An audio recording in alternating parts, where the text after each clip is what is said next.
गुरुर्ब्रह्मा गुरुर्विष्णु गुरुर्देवा महेश्वरा गुरुर्साक्षात् परब्रह्म तस्मै श्री गुरुवे नमः। मैया बीड़ा बादनी अयो हंस सजाई, आज आपने दास को मैया दीजो ज्ञान बताओ। राम नाम लेते रहो धरे रहो मन धीर, कारज वे ही सारे हैं कृपा सिंधु रघुवीर। आदरणीय भागवत बंधु माता बहनों, मेरे संत समाज, श्रीमद् भागवत महापुराण जैसे राजा महाराजा हुए और सूर वंश में ही आकर के भगवान विष्णु ने श्री राम अवतार लिया। सुखदेव जी कहते हैं कि हे राजन परीक्षित, जब जब धर्म की हानि हुई इस धरती पर, पाप अधिक बढ़ गया, अपनी भक्तों की रक्षा करने के लिए, दुष्टों का संहार करने के लिए भगवान नाना रूप धारण करके इस पृथ्वी पर आते रहे, दुष्टों का संहार किया और इस तरह धर्म की उन्होंने रक्षा की। सुखदेव जी कहते हैं कि परीक्षित महाराज, भगवान राम मर्यादा पुरुषोत्तम कहे, अयोध्या में महाराज दशरथ के यहां अवतार तो होकर के आए 4 कला से। बचपन में उन्होंने विद्या ग्रहण की, 12 वर्ष की अवस्था में जाकर के ऋषि विश्वामित्र के यज्ञ को सफल किया, स्वभाव मारिश का वध किया, ताड़का का वध किया। उसके पश्चात जनकपुर गए, शिवजी के धनुष का उन्होंने खंडन किया, जगत माता सीता को विवाह करके लाए। वहां चारों भाइयों का विवाह हुआ, राम लक्ष्मण भरत शत्रुघ्न। जिस घर में 4 बहुएं आई, राम के साथ में सीता जी का विवाह हुआ, भरत के साथ में मांडवी का हुआ, लक्ष्मण के साथ में उर्मिला जी का विवाह हुआ, शत्रुघ्न जी के साथ में सुरत कीर्ति का विवाह हुआ। फिर वहां महाराज दशरथ जी अयोध्या का राज देना चाहते थे, लेकिन ये देवताओं को मालूम था कि विष्णु का अवतार हो चुका है, यदि राम राजा हो गए तो फिर दुष्ट का संहार कैसे होगा। तो उन्होंने माता सरस्वती को भेजा देवताओं ने कि कैसे भी हो उन्हें राज नहीं हो और किसी तरह भगवान वन में आए। तो वह सरस्वती जाकर के रानी कैकेयी जो थी, महाराज की बीच की पत्नी, ये 3 रानियां थी। कैकेयी की दासी थी मंथरा, उसकी जिह्वा पर जाकर के सरस्वती ने निवास किया और उससे उल्टी पट्टी पढ़ा करके कैकेयी को त्रिया चरित्र का पाठ पढ़ा दिया। और कैकेयी ने भगवान राम के प्रति त्रिया चरित्र अपने पति देव महाराज दशरथ को दिखा करके 2 वरदानों के लिए मजबूर कर दिया।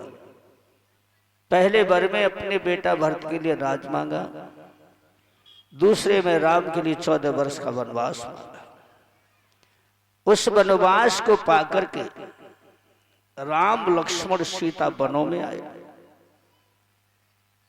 ध्यान दीजिए, 12 वर्ष पंचवटी पर रह, यानी चित्रकूट पर रह करके संतों के दर्शन किए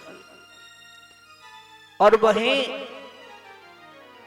भरत मिलाप हुआ, तो अपुत्र शोक में महाराज दशरथ ने अपने प्राणों का त्यागन किया।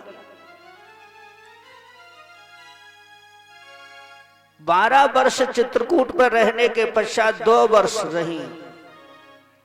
उन 2 वर्षों में चित्रकूट से चलकर के पंचवटी पहुंचे, जहां से जगत माता सीता का हरण हुआ।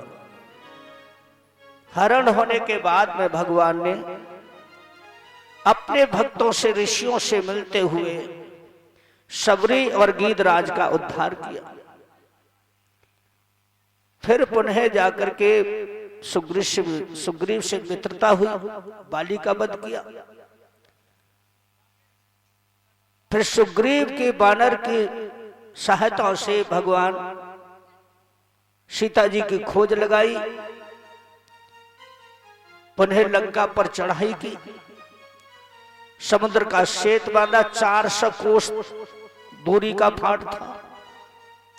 सेतुबंद रामेश्वर यानी भोलेनाथ की उन्होंने स्थापना कराई। अंगद को भेज करके रावण को चुनौती दिवाई।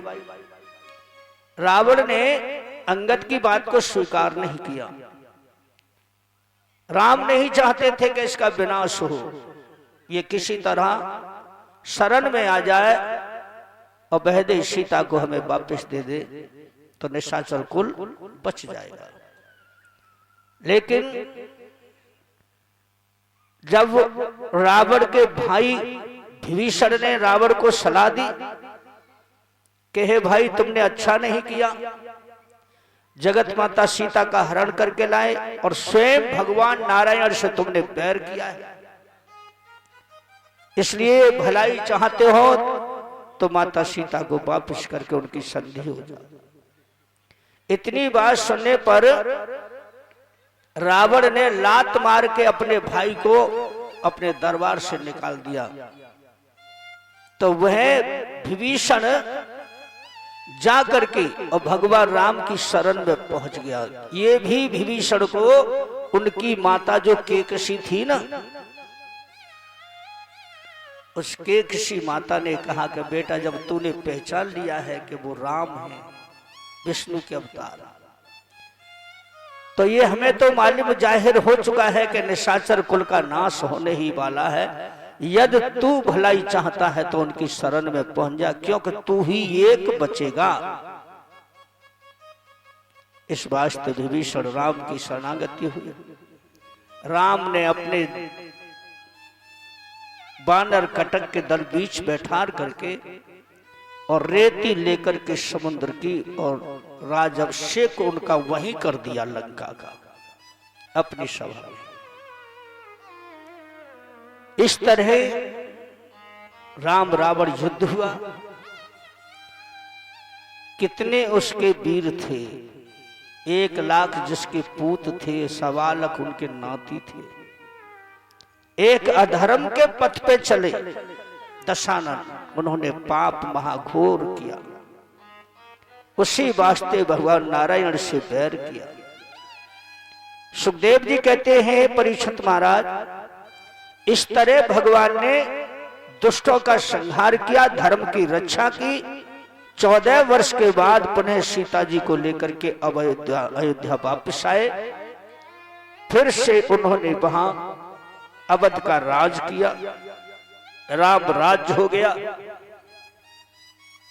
घर घर में खुशहाली हो गई। लेकिन अयोध्या में भी भगवान राम राजा हो गए तो वहां के लोग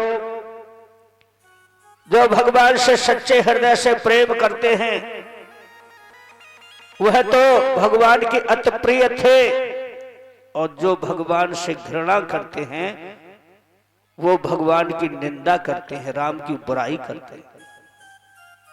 ध्यान दीजिए मेरी माता बहनों, मेरे भाइयों, भगवान ने जब इस तरह का हाल जाना तो गुप्तचर भेज करके अपनी अयोध्या की जनता का हाल जाना और पहचाना। भगवान राम भी वेश बदल करके अपनी प्रजा का हाल जानने के लिए जाते थे, लेकिन ये किसी को नहीं पता था कि कौन आया कौन आया।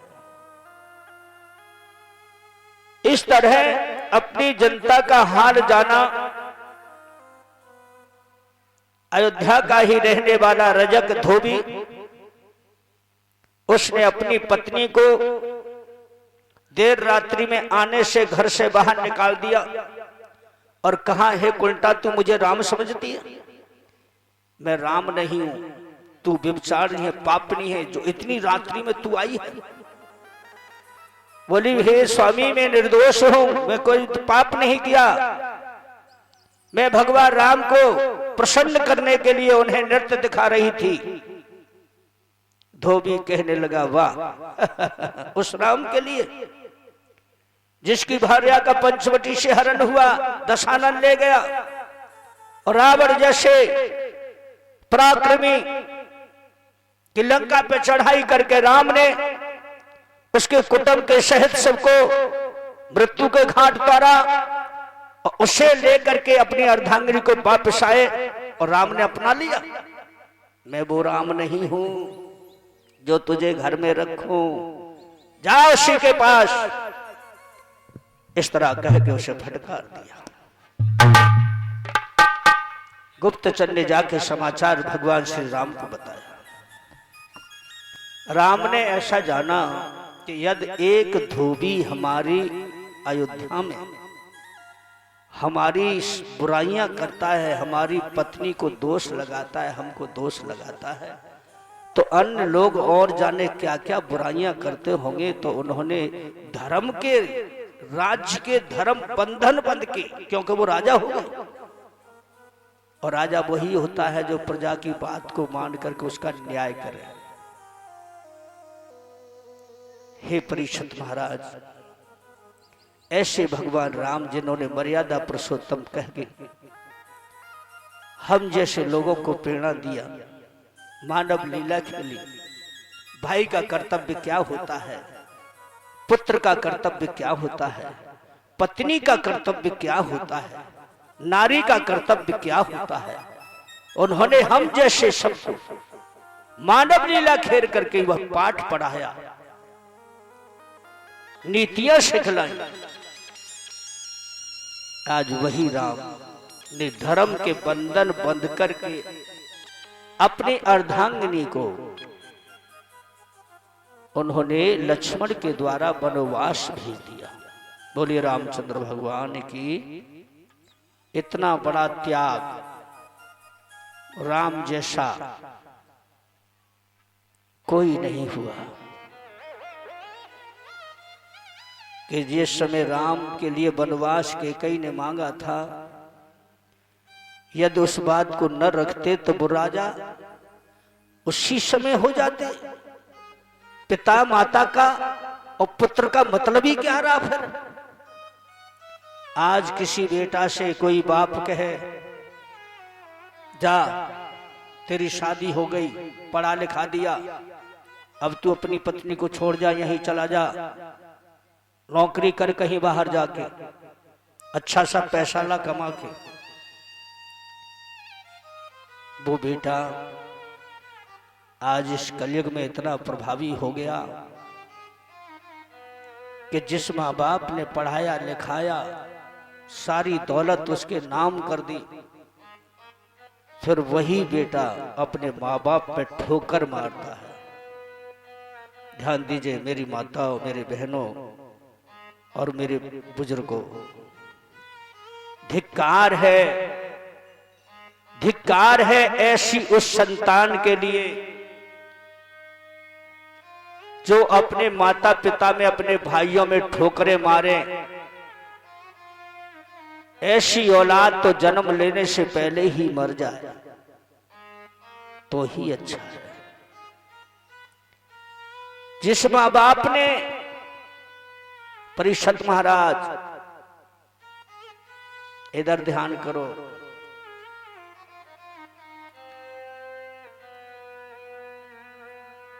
कि जिस माँ बाप ने अपने औलाद के खातिर सब कुछ दांव पे लगा दिया, किस लिए? ये बेटा बड़ा होकर के हमारे बुढ़ापे की लाठी बनेगा, हमें सहारा मिलेगा। जब बेटा पढ़ लिख करके तैयार हुआ, उसकी शादी हो गई, और शादी होके दुल्हन आ गई घर में, माता सोच रही है मेरी बहू आ गई, अब तो मोको रोटी मिलेगी, मोको खाट पर रोटी देगी, बैठ के मेरी सेवा करेगी, मेरी पाँव दबावेगी। बाप कह रहा है, अपने मन में सोच रहा है कि अब तो मेरा बेटा होनहार हो गया, नौकरी लग गई है, अब तो पैसा बढ़ेगा, मेरा नाम बढ़ेगा।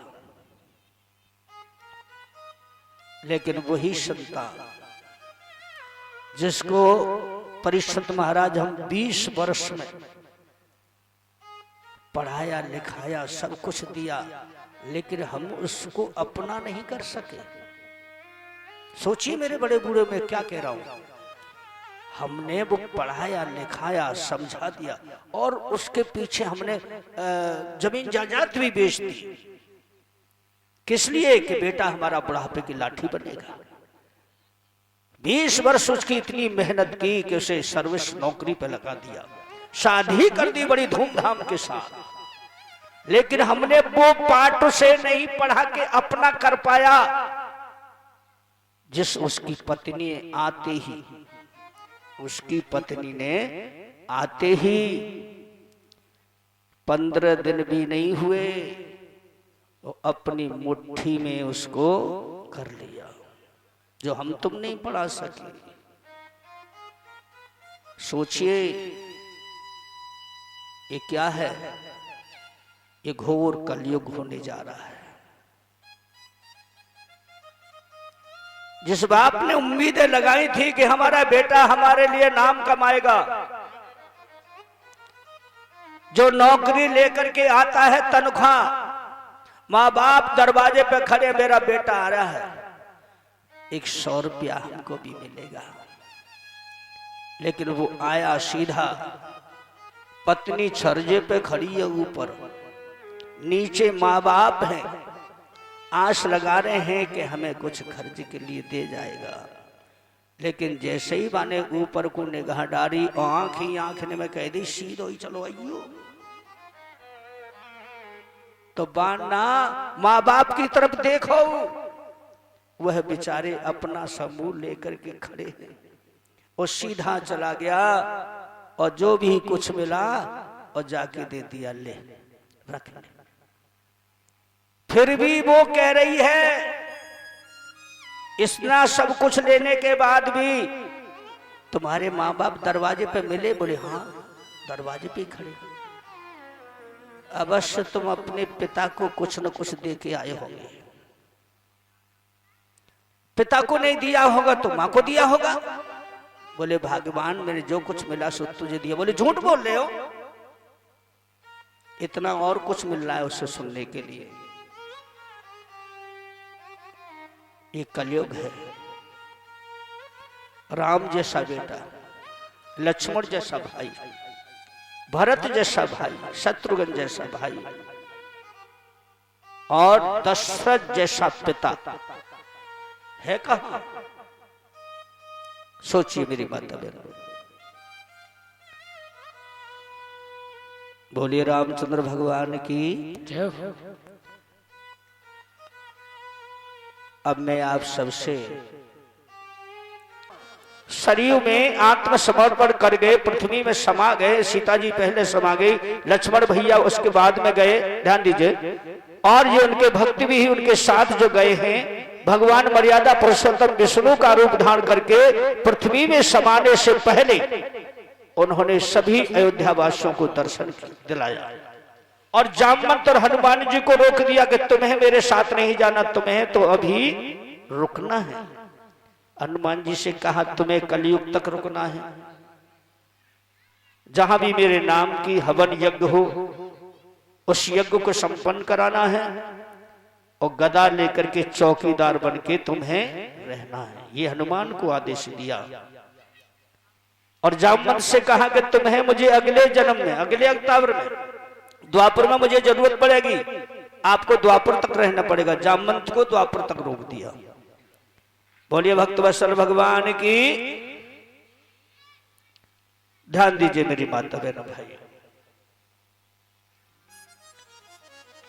जब इधर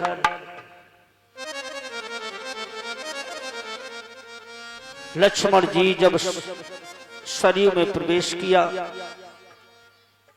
उनके लिए स्वयं देवताओं के राजा इंद्र ने रथ भेज दिया। वह पाताल में के लक्ष्मण को अपने रथ में बिठा करके वापस वहीं रखना जब तक राम जी ना आ जाए। उसके पश्चात अपने भक्तों के सहित आत्मसमर्पण कर सरयू में पहुंचे थे भगवान राम। तो राम जी से मुलाकात जाके पाताल में, यानी लक्ष्मण से मुलाकात पाताल में हुई। उस दिव्य रथ को सब देख करके समझ गए। तभी लक्ष्मण ने उनके चरण स्पर्श किए। और इधर ब्रह्मदेव यानी ब्रह्मा जी, ध्यान दीजिए, बड़ी गहराई से सुनो सभी। उनकी पुत्री का नाम था शक्ति, और शक्ति का राम अवतार में 2 बार अपमान हुआ।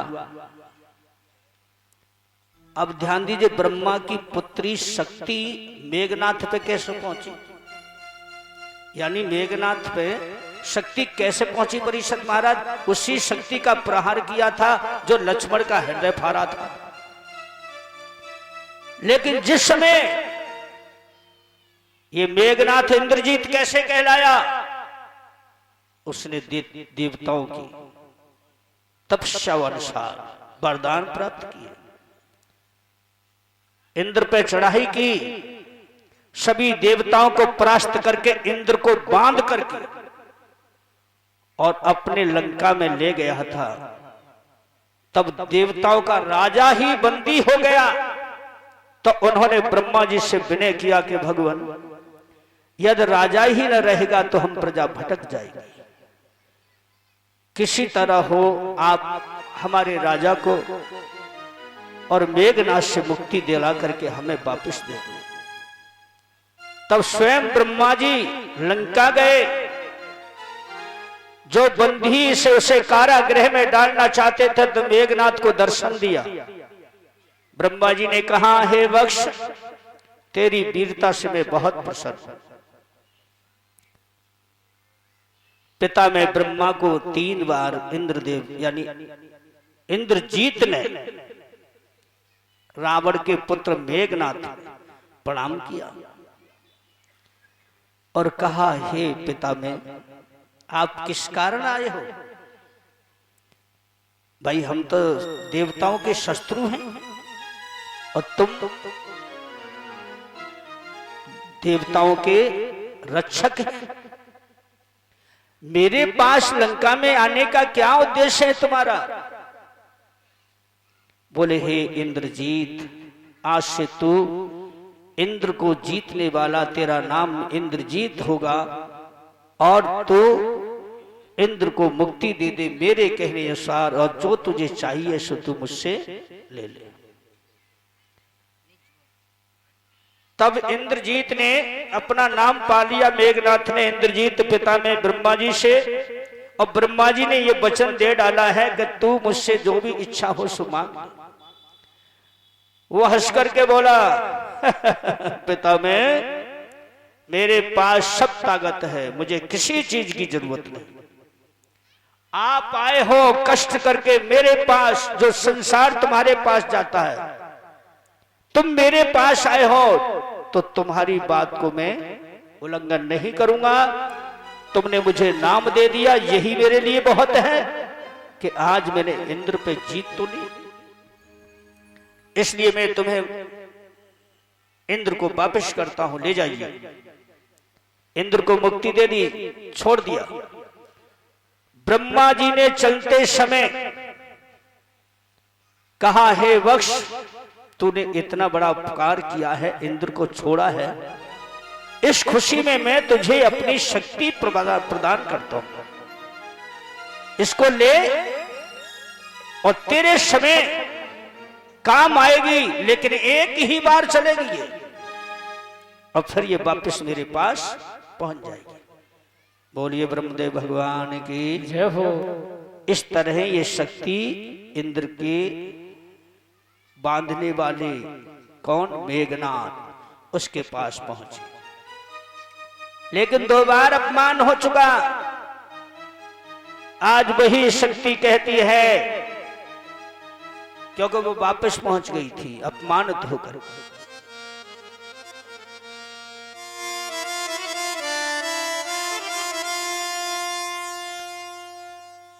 कहा कि शक्ति बोली ब्रह्मा से, और दियो तुमने जन्म हमारा है। हे पिताजी, दियो तुमने जन्म हमारा है। जब मेघनाथ संग्राम हुआ, मैंने हृदय लखन का फाड़ा है।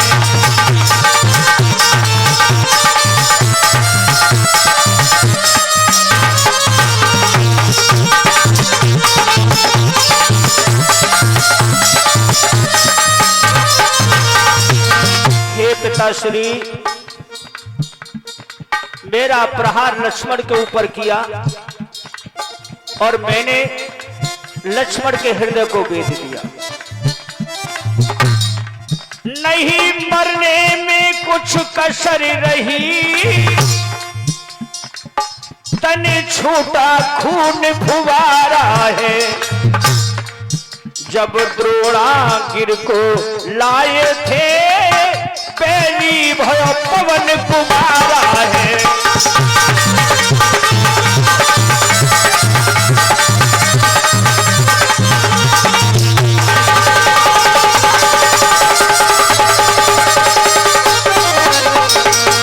नहीं मरने में कछु कसर रही, तन छूटो खून फुवारा है।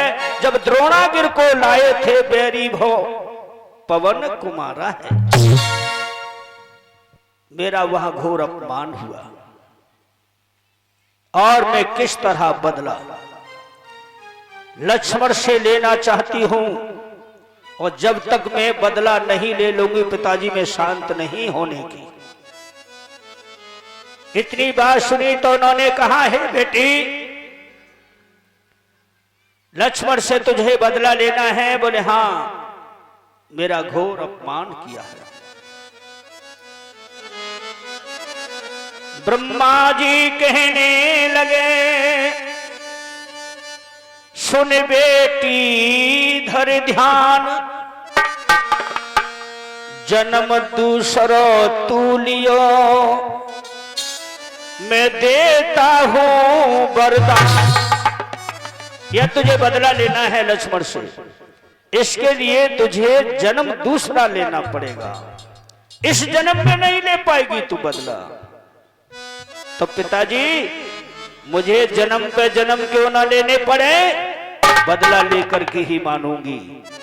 तब शक्ति से कहा कि बेटी, इस शरीर को त्याग।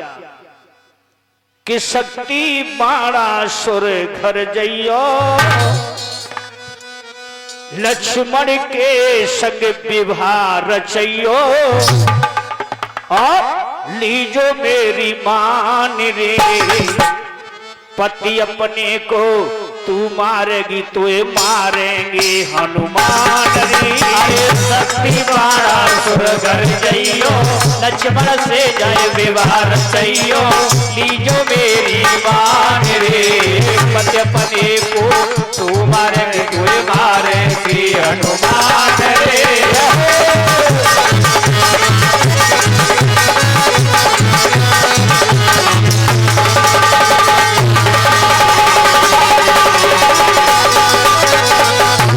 शक्ति ने जैसे ही पिता में ब्रह्मा की बात सुनी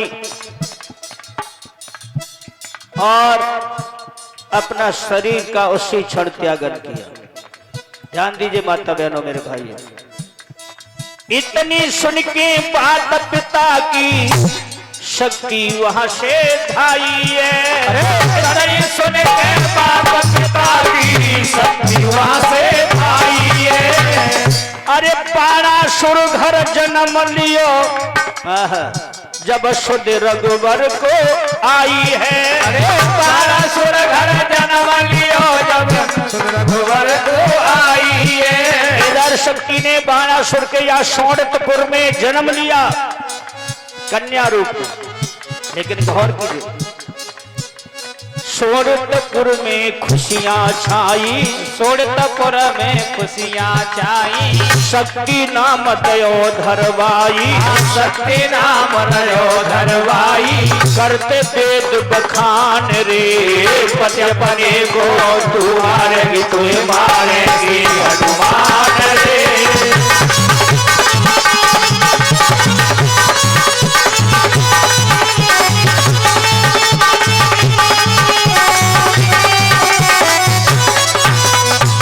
वहां पे भी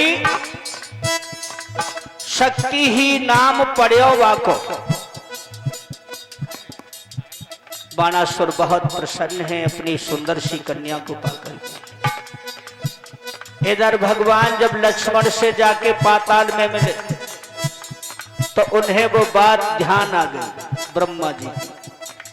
ध्यान दीजिए। और उधर सीता जी, वो भी तो पृथ्वी में समाई थी, वो कहां पहुंची? परिषद महाराज कि अम्बरीश घर सीता धाई, सुनियो ध्यान लगाई रे। अम्बरीश घर सीता धाई, सुनियो ध्यान लगाई रे। उस दिन कॉल किया रघुवर ने, ध्यान दीजिए, जब सुध रघुवर को आई रे। उसने कॉल किया रघुवर से, सुध रघुवर को आई रे। सीता जी धरती में समा रही थी। जब भगवान राम पहुंचे पास, सीते रुको। सीता ने कहा मेरे मार्ग का रोड़ा मत बनो प्रभु, मेरा समय पूर्ण हो चुका है। बोले मैं तुम्हें जाने नहीं दूंगा।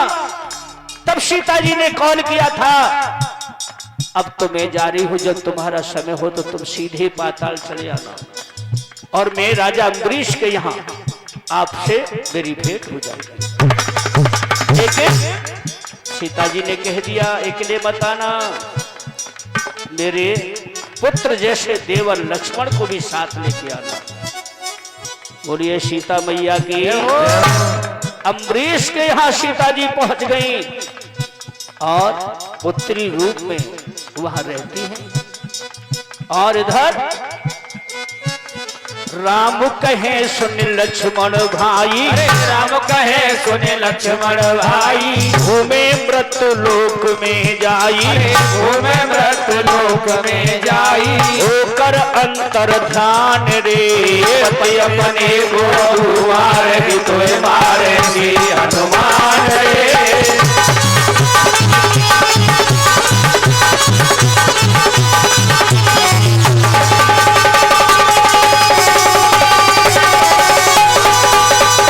इस तरह भगवान राम ने अपने भैया लखन को कहा, लक्ष्मण अब यहां से हमें अंतर ध्यान होकर के गुप्त लीला खेलनी है। भैया जैसी आपकी आज्ञा। लेकिन लक्ष्मण को राम के मर्म की नहीं मालूम था। ध्यान दीजिए, अब हमको मृत्युलोक में घूमना है, लेकिन इस रूप में नहीं। तो गौर कीजिए और ध्यान दीजिए मेरी माता बहनों भाइयों। वहां से चल करके सरयू के तट पहुंचे राम और लक्ष्मण। कि सरयू तट गए आई,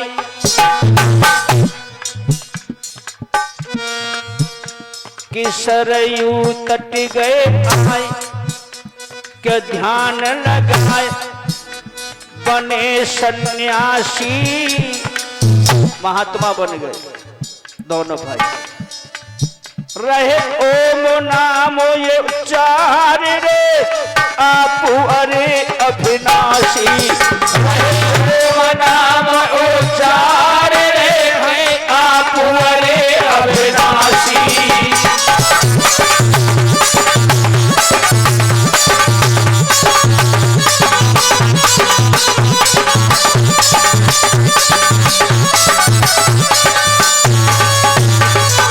महात्मा बन गए, कमंडल चीपना हाथ में, और वहां से मृत्युलोक में भ्रमण करने के लिए दोनों भाई चले। चले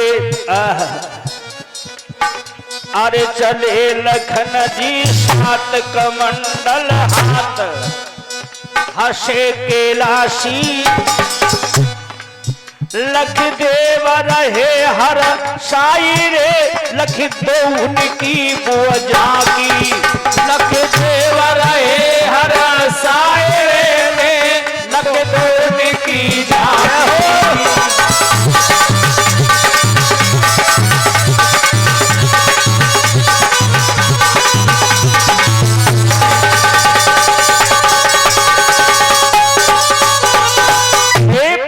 महाराज जब वे संत बन करके दोनों भाई सरयू से चले हैं, कैलाश से ध्यान लगाए भोलेनाथ वह दृश्य देख रहे हैं, तो सोच रहे हैं वहीं की वहीं उन्हें प्रणाम किया है और कहा, हे प्रभु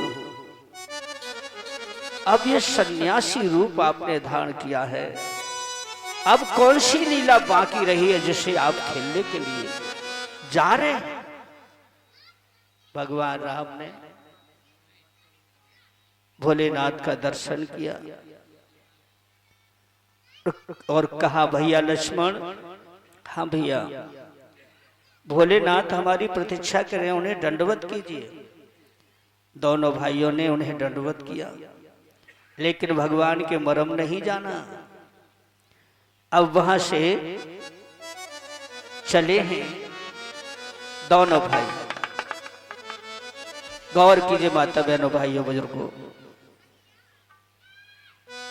कि घूमते चले जाते दो भाई,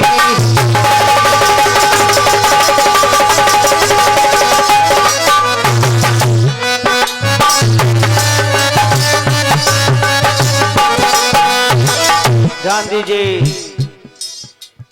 शोणितपुर में पहुंचे जाई,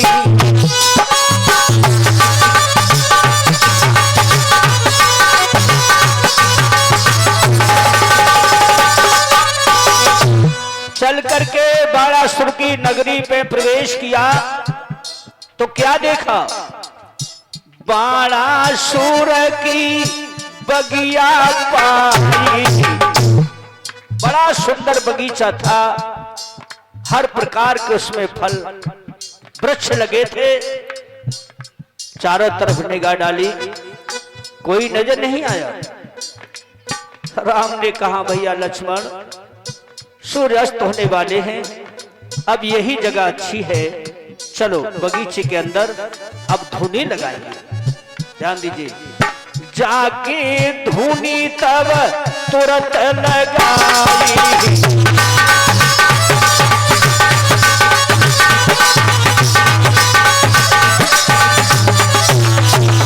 इस तरह है मेरे माता बहनों भाइयों बुजुर्गों, शोणितपुर राजा बाणासुर की बगिया में पहुंच गए भगवान राम लक्ष्मण। महात्मा का भेष है, राम ने धुनी को लगा दिया और लक्ष्मण पहरे पे खड़े, कमंडल चिमटा हाथ में, और राम समाधि में डूबे हैं। लेकिन जैसे ही वाने दिन छिपे धुआं उठो, उस बगीचे में कोई मर्द नहीं रहता था और दिन दिन के अंदर केवल उसमें मालिन रहती थी, जनानी मालिन। ये बाणासुर का जनाना बाग था, उसमें कोई मर्द नहीं जाता था। लेकिन भगवान राम ने तो जाके धुनी लगा दी महात्मा के भेष में। जैसे ही वाकू नजर आया, धुआं बगीचा में कहां से उठोगा, वन में हमारे बगीचे में आग लग गई क्या। वो दौड़ के पहुंचे, अब देखा है तो महात्मा बैठे धुनी पे, नेत्र बंद करे, लक्ष्मण जी चिमटा हाथ में लेके इतने तक टहल रहे हैं। मालिन बोली, इनने महात्माओं ने तो कमाल कर दिया, मेरी तो नजर ही नहीं आई जी, कब किसने समय प्रवेश कर गए बगीचे में। ए महात्मा हो, उठाओ या धुनी बुनी, भागो यहां से, निकलो। अब राम तो धुनी लगाए ध्यान में। लक्ष्मण जी बोले, आगे मत बढ़ना, वहीं से बात करो, दूर से ही। इस समय बड़े महात्मा धुनी में बैठे हैं, समाधि बैठे हैं। मालिन बोली, बाबा क्या तुझे ये नहीं पता ये जनाना बाग है, यदि मेरे राजा को मालूम हो गया तो मैं तो मरूंगी मरूंगी, लेकिन तुम्हें भी जिंदा नहीं छोड़ेगा मेरा महाराज। लक्ष्मण जी बोले, कौन राजा, कहां का राजा? हम तो संत हैं, हमें क्या लेना देना किसी से। तेरी बगिया में आए हैं, रात रुकेंगे, सुबह चले जाएंगे। मालिन बोली, जी बाबा ऐसे नहीं करेंगे। मालिन ने उठाया बांस, लक्ष्मण जी की आंखें फटी की फटी रही, नारी है, अब धनुष बाण तो है ना, ऐसो तीर मार देंगे, चीमटा। बोली अब मैं क्या करूं? बांस लेकर के मालिन आ गया, बोले बाबा तू बगीचे को खाली करता है कि मारूं? लक्ष्मण जी बोले रुक, बार मत कर देना, हम ऐसे वैसे महात्मा नहीं। मालिन बोली, तो मऊआ तू नारी समझ रहा है, मैं या बगीचे की मालिक हूं, मैं रखवाली हूं। लगाई क्यों धूनी जा बगिया में, लगाई क्यों धूनी जा बगिया में, लगाई क्यों धूनी जा बगिया में।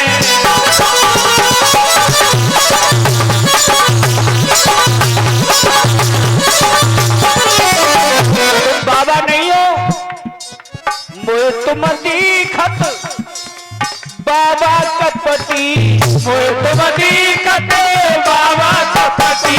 लेके पास मालिनी झपटी, लेके पास मालिनी झपटी।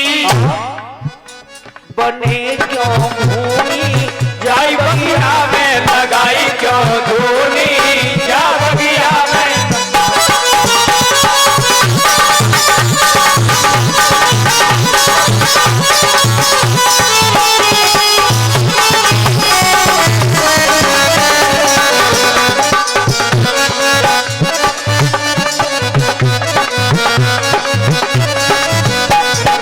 मालिक ने कहा बगीचा को खाली करो।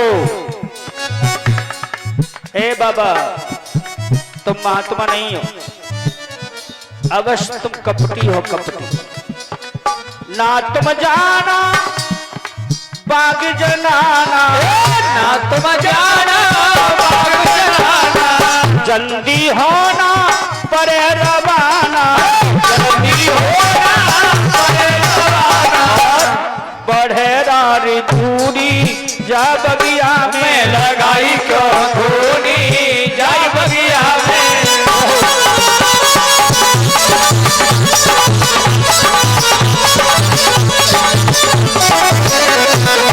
इस तरह है परीक्षित महाराज, मालिन ने बहुत कोशिश की उन्हें निकालने की, लेकिन जब तक नेत्र राम के खुल गए तब राम ने कहा, हे देवी तू वृथा नाराज हो रही है, हम संतों का क्या ठिकाना, आज यहाँ है कल कहीं और है, परसों कहीं और है।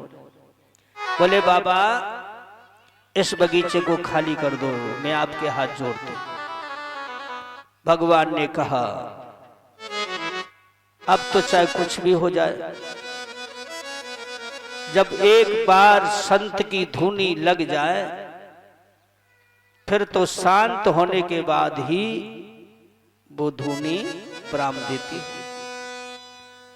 मालिन ने जान लिया कि यदि मैं इनकी बातों में यहीं बनी रही तो राजा और ज्यादा नाराज हो जाएगा, इसलिए अपनी भलाई तो हर कोई चाहता है।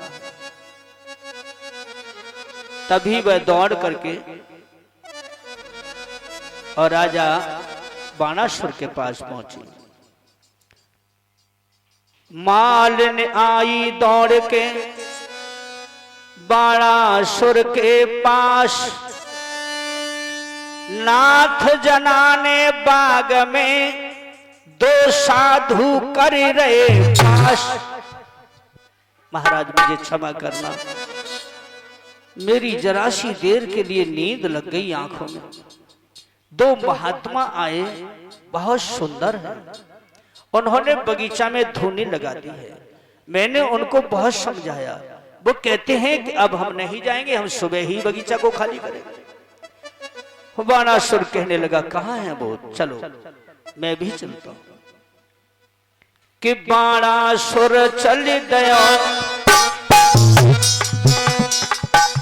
बाग में गयो, चरण सिरनायो। तब कहा, हे महात्मा, मेरे अहोभाग्य है आपके दर्शन हुए, लेकिन तुम धूनी लगाइए, यहां नहीं।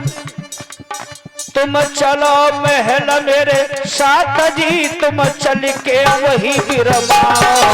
तुम चलो महल मेरे साथ जी, तुम चल के वही विरमाओ।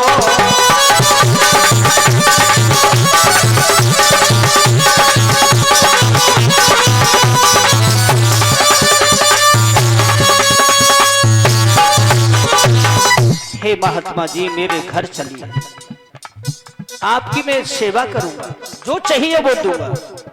इस बगीचे को छोड़ दो और मेरे महल चल के और धूनी को लगाओ। भगवान कहने लगे, भैया हम महात्मा हैं, हमको महल और घर कोई पसंद नहीं होता। हमारे लिए तो वन ही महल है, जंगल ही महल है। ये तेरा बगीचा, ये भी हमारे लिए महल है।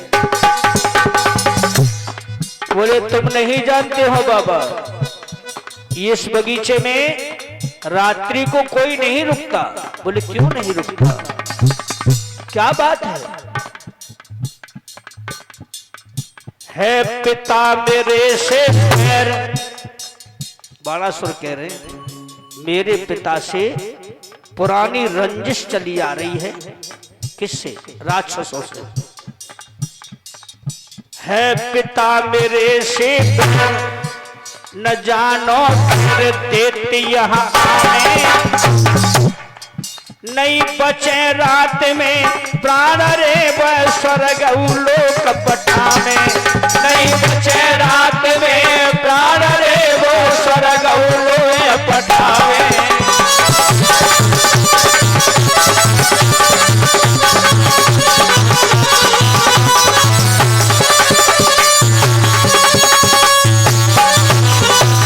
मेरे पिता से, मेरे पूर्वजों से, राक्षसों से बैर चला रहा है। यदि यहां कोई प्राणी रात में रुक जाता है, राक्षस आते हैं, उससे जिंदा ही चबा जाते हैं, कोई जिंदा नहीं बचता है। इसलिए हे महात्मा हो, आप साधारण कोई मानव होते, उस पाप को मैं सर पे भी रख लेता, क्योंकि तुम मेरे बगीचा में। यदि आप दोनों संतों को यदि राक्षसों ने मेरे बगीचा में मार दिया तो मुझे घोर पाप लगेगा। इसलिए आपसे क्षमा चाहता हूं, मेरे घर चलिए।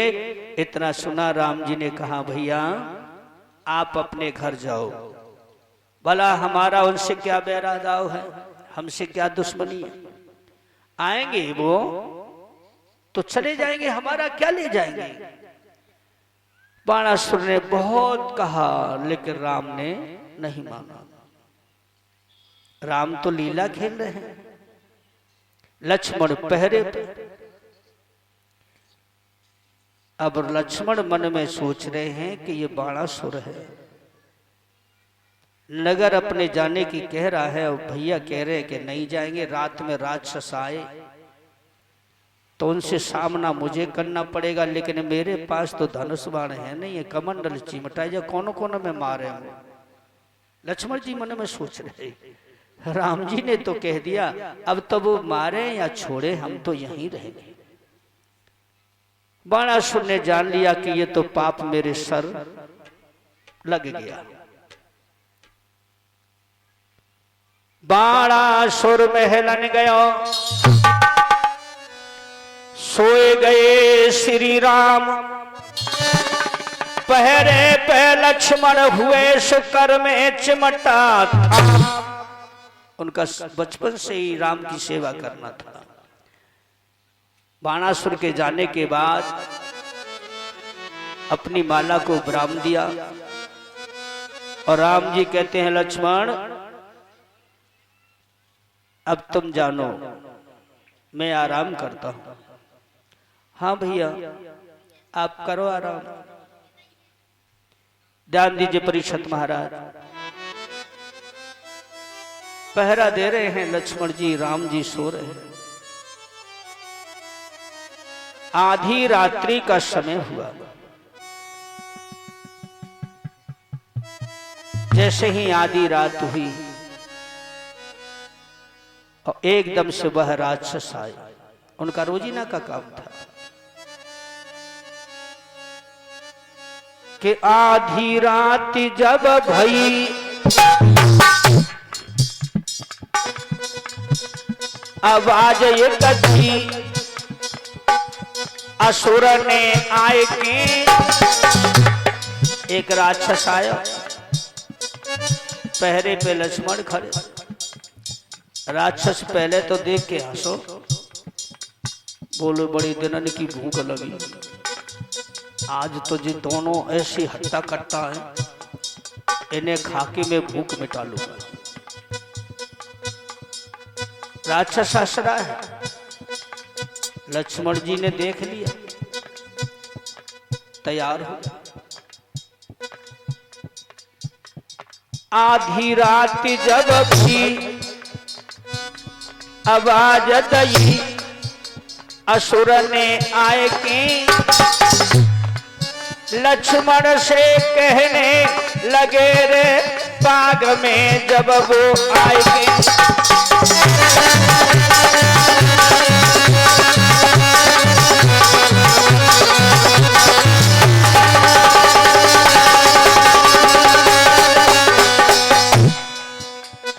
लक्ष्मण जी चारों तरफ देख रहे हैं। वो राक्षस ने आवाज लगाई, अब और राक्षस आए। लक्ष्मण ने देख करके एकदम दहशत हो गई मन में। बोले एक हो तो जाते मैं कुश्ती लड़तो, चिमटाते भित्तो, ये तो बहुत है। राक्षस बोले हंस करके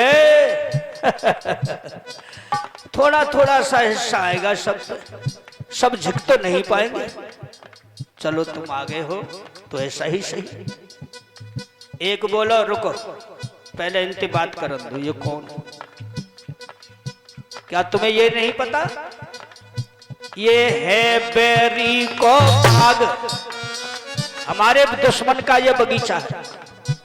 ये है बैरी को बाग, यहां से भाग काल गयो आए के,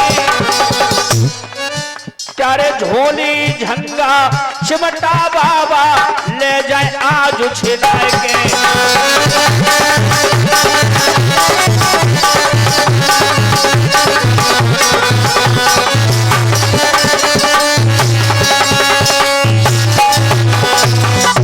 आज इस तरह कह दिया उन राक्षसों ने, ये हमारे बैरी का बाग है, जो इसमें आता है वो हमारा भोजन बनता है।